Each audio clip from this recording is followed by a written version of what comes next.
put the start of your number 4 in perspective for me. Seems like time flies. It doesn't seem like it's that, but here you go. Are you pretty excited about this group?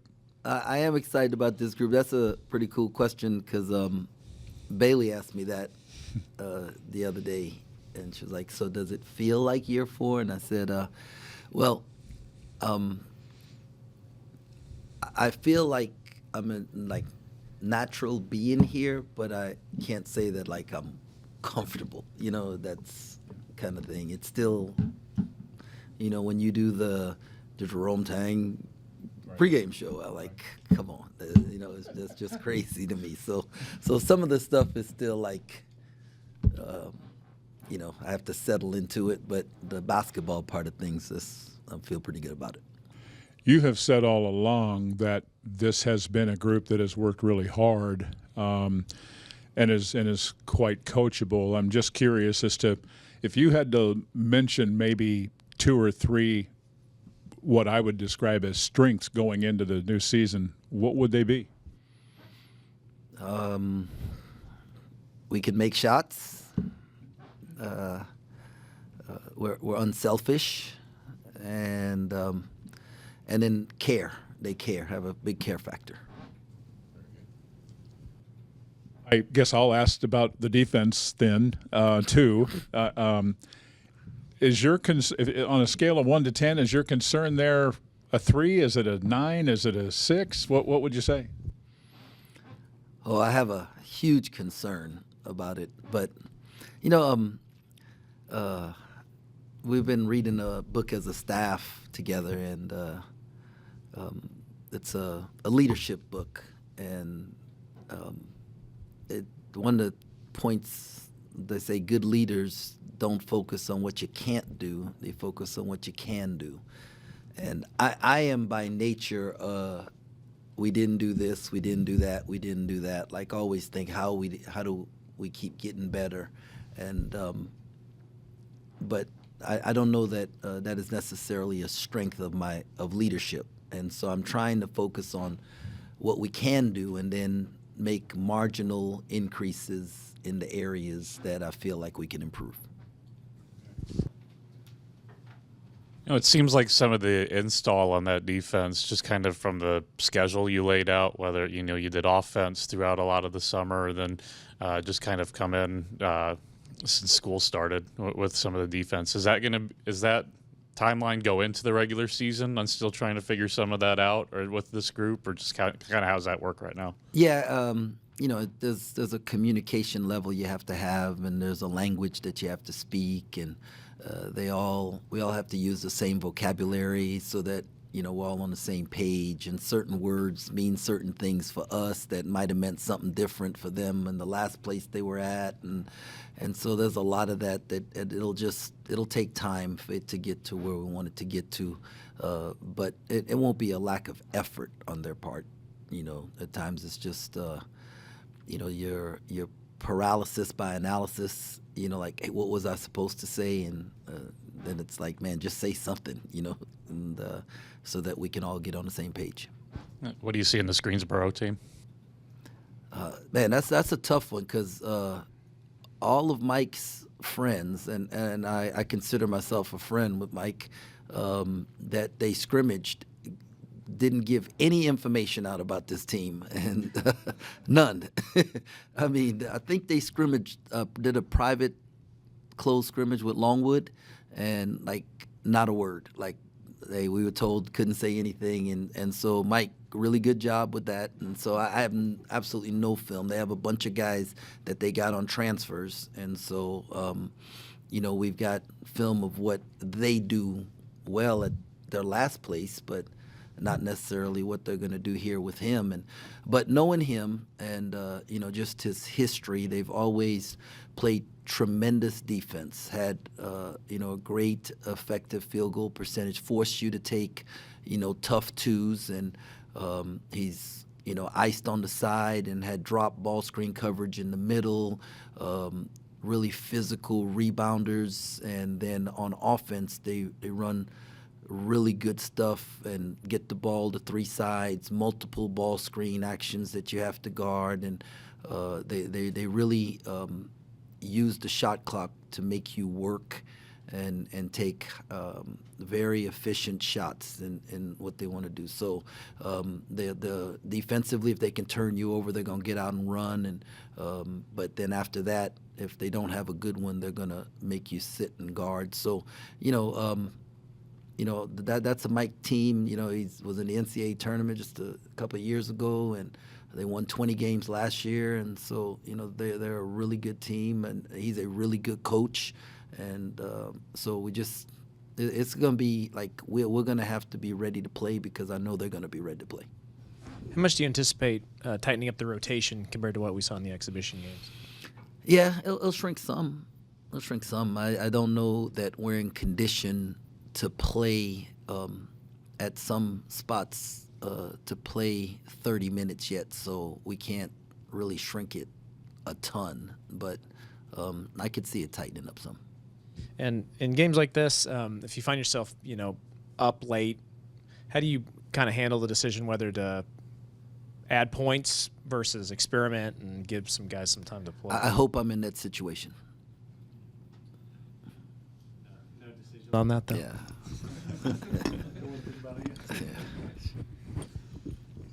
You've said so many nice things about the coaching staff since they've arrived here, and now you've had some time with them. And I'm wondering if you could maybe take us through this coaching staff for 25, 26, and just what you appreciate about each of them, maybe what their specialty is on staff, and the guys that have been with you this long, maybe a little bit about how you've seen them grow during the time at K-State.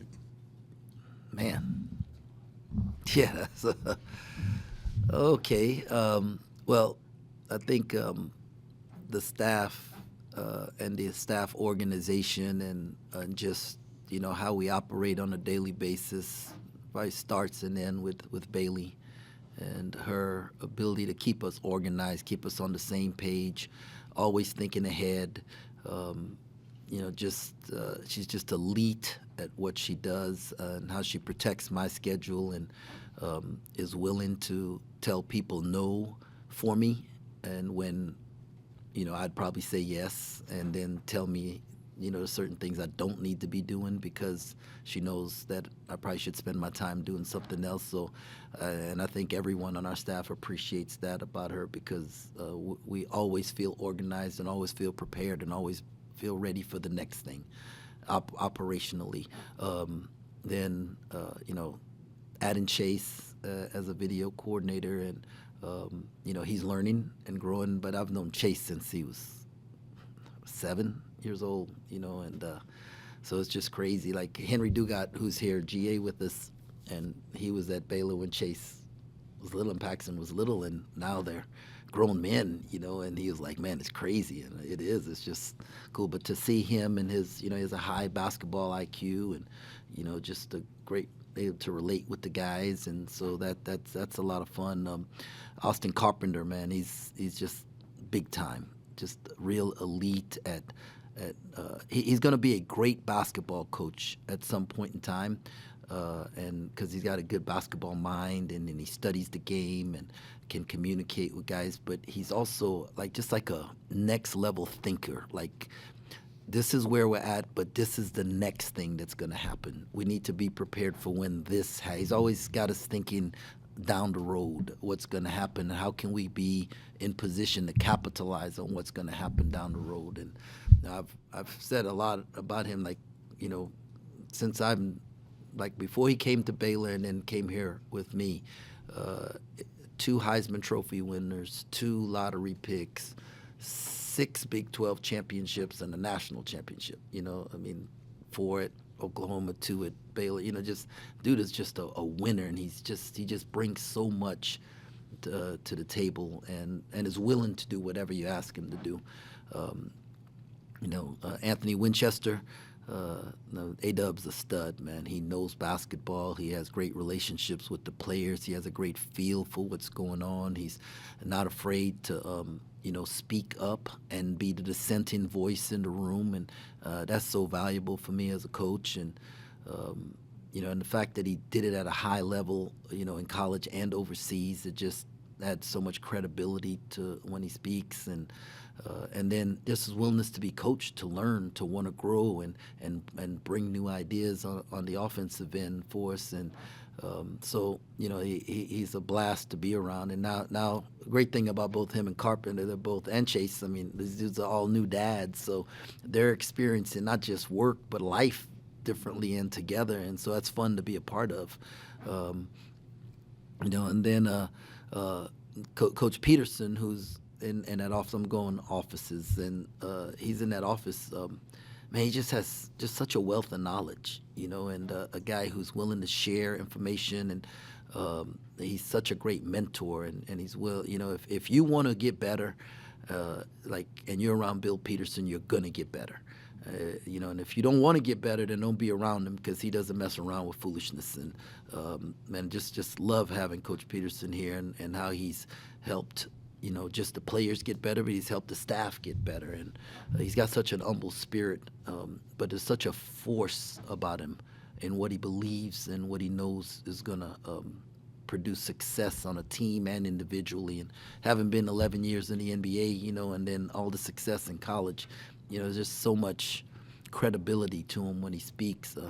This year I asked Marco Bourne, he's not just on staff, he's a friend, right? Like a dear friend. And I asked him to step off from being on the floor to just being an operations guy and doing what I need him to do there. And we all have egos, and we all feel like we can do great and we can do whatever role. And for him to be willing to say, embrace it, and then he handles academics. He's my chief of staff. He does scheduling. He does a lot of things that help us, be successful as a program. But I think, when you ask players to be stars in their role, and whatever role that is, and then as a staff we have to do that, and he's a star in his role, whatever I ask him to do.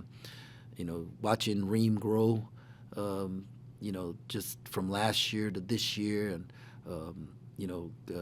with working with Bill Peterson and just embracing it. I told Coach Peterson missed practice yesterday, and Reem ran his segment of the post workouts, and I told Coach Peterson when he came in this morning, I said, you'd been real proud of Reem yesterday. He was, he took ownership of it and ran that thing, and it was elite. And you could see it, right? You could see the impact of Bill Peterson on Dream Dowling, and Dream just embracing it. And, so Dream's just a stud. And, you have Coach Perry, who, another guy very much like Coach Marco, ran the offense the last few years, and then asked him, Jay, will you step back and fill a different role for me this year? And his just team player, willing to do it. Well, Coach, whatever you need me to do. And, at first it was, I'm going to use you on defense. And it was like, no, I need you back on offense. And whatever I need him to do, I know it's going to get executed at a really, really high level.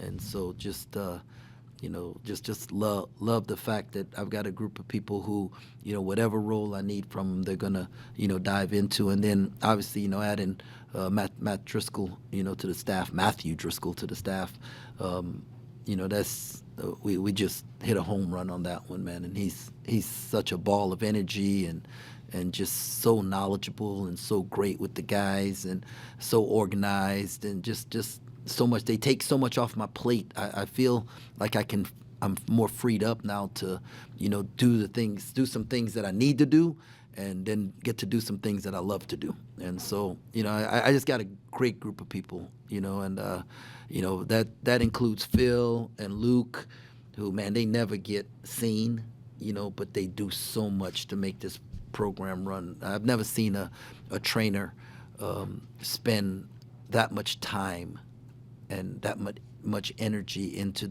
the guys. And I've been around some elite ones, and they were incredible. And this is no knock on them, but like Luke, I have to run Luke out of here, right? And he's just that. And then Phil is just, I asked him this summer, hey man, we gotta get quick, thick, and nasty. And all right, Coach, we're gonna get it done. And he's always bringing new ideas to the table, and we could do this and we can do that. And so he's not just a strength coach, he's got a great basketball mind too, and so that really helps. But I'm blessed with the staff that I have, man.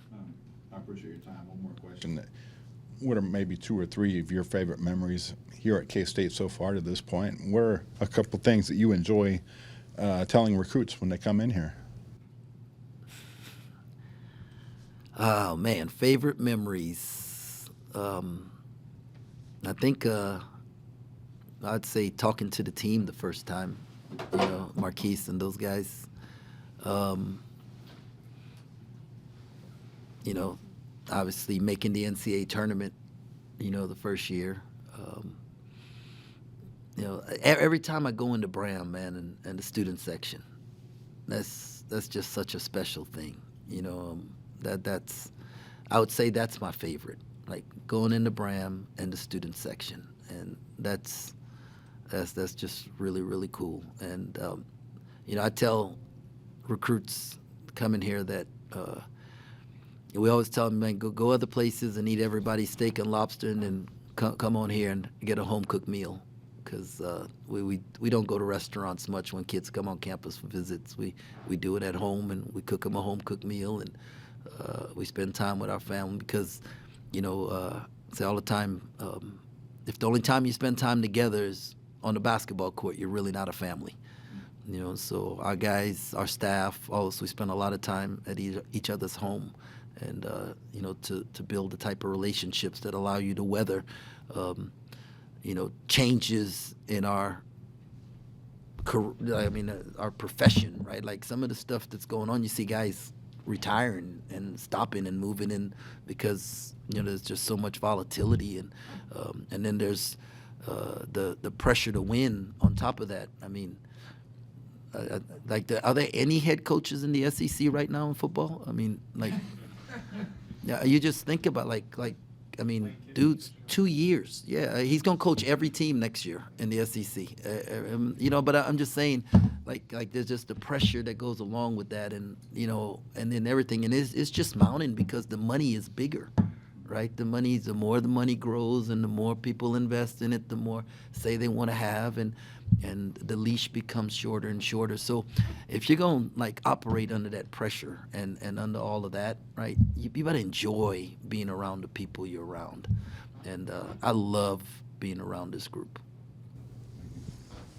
We got a long season ahead. Obviously, you want to win these games now, but the narrative of maybe peaking in March. How do you balance the challenges of progressively growing throughout the season? Yeah, no, I used to be like, hey, I don't want to peak too soon.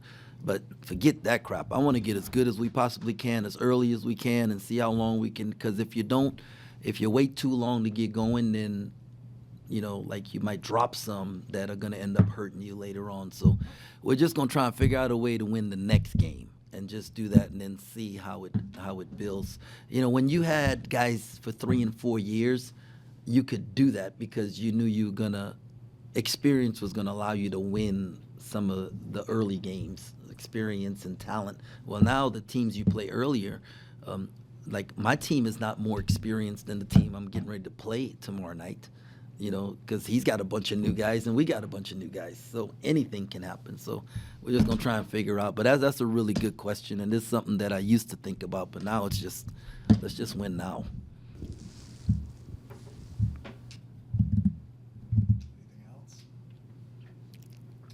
Hey, thanks a lot. God bless. Go Cats.